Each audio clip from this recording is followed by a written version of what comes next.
it stands now, I'll just take you through the individual sports and the number of athletes who have already made the minimum qualification mark.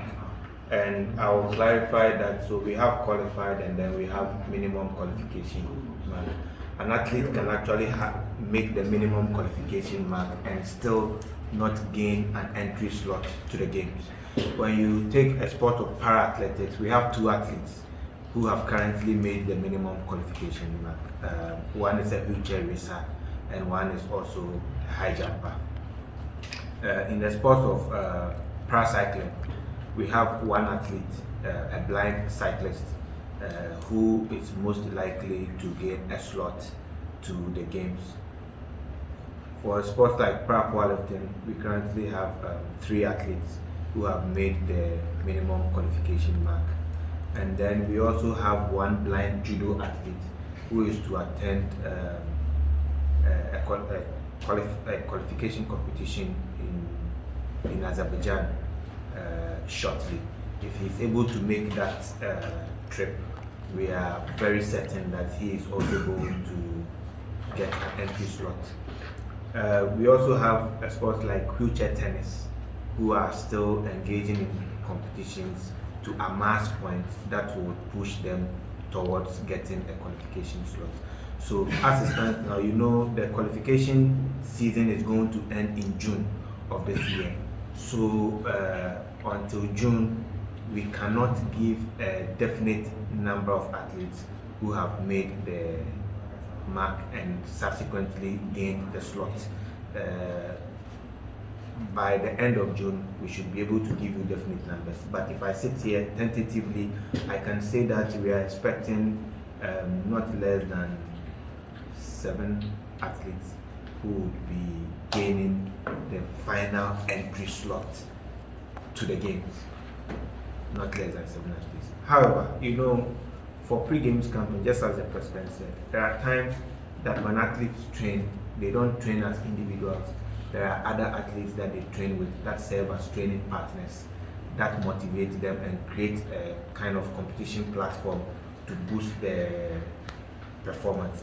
And so for the training camp, we are planning that though some athletes have not gotten the minimum qualification mark, they will still attend the training camp and serve as training partners for those athletes who will gain the slot.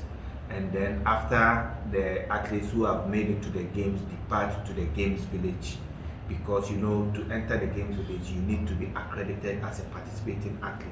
So after they depart to the games village, they will also move into alternative accommodation and serve as fans, attend to watch the games as spectators and cheer the players and the athletes on. And so there's a lot of consultation that we are doing on specific. I will touch a little bit on the government support.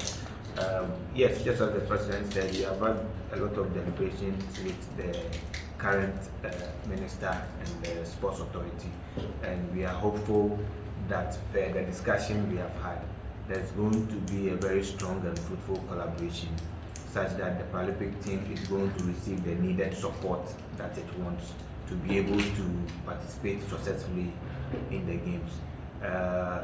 Companies like Toyota Ghana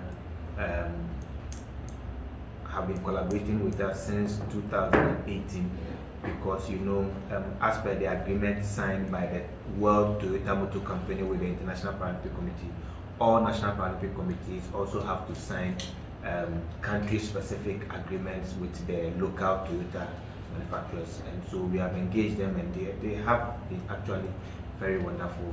Last year, but for COVID, there was going to be a launch of a raffle where they donated a vehicle, one of their new 2020 models, the Toyota Adjei, to serve as the grand prize for a winner. And the money and the funds, or the funds that were going to be raised from the raffle, was going to go into supporting the Paralympic team. You know, we have bodies like Limitless Foundation who have gone out of their way, though they are very young children, to even seek sponsorship to support the para-powerlifting team to be able to procure equipment. as we speak, in October, we will be having a para powerlifting competition here in Ghana, and it has gained approval from the International Paralympic Committee. It's also going to serve as a qualification competition to the 2022 Commonwealth Games. This will be the first of its kind here, and we are expecting countries like even Russia and Italy. They express interest without even us reaching out to them. And all this goes to show the level at which the Paralympic movement is developing in Ghana. We will need the support of you, the media, corporate entities, and even our athletes and officials. We just have to form one front to be able to forge a better rollout to develop the sport that we all claim that we love. And so I know my answer was very long, but I hope I have given the points that you need. So in UK, how many athletes, powerlifters athletes will be going to the UK for the qualifiers? Okay, so we have about 9 athletes who will be going to the UK to engage in the Manchester 2021 Powerlifting Road to Tokyo World Cup. And they will also be going, of course, with coaches and other team members. We are very hopeful, and I can tell you for a fact that this team will go, and by the 29th of March, they are going to return to Ghana with medals. You mark it on the wall. In camp in Cape Coast now, as we speak, they have already made new records and broken their old records. And so it has given us a very high level of confidence in the team. And we believe that their presence in Manchester is going to tell the world that Ghana is a force to reckon with when it comes to the sports of para-powerlifting. This is not to say that para-powerlifting is the only sport that we are keen on. The para-athletic team will also move to camp shortly to also prepare for their various competitions in Switzerland and in France in May and June respectively of this year. And then we also have the paracycling team who I believe are in training. Frederick Castle, the blind cyclist, he has been in training for some time. We are in constant communication and monitoring his progress.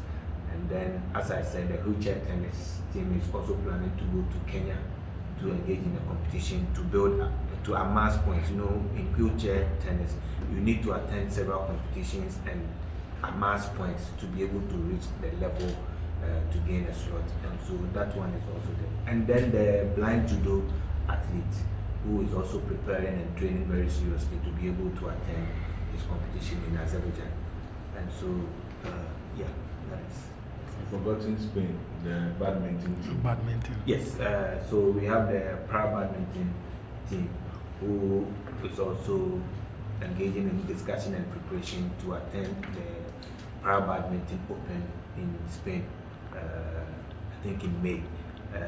If we are able to attend, it will also place us at a very advantageous point to grab a couple of slots, entry slots to the Paralympic Games also in the sport of para-badminton. Any question? Say so very true. Say you. Okay.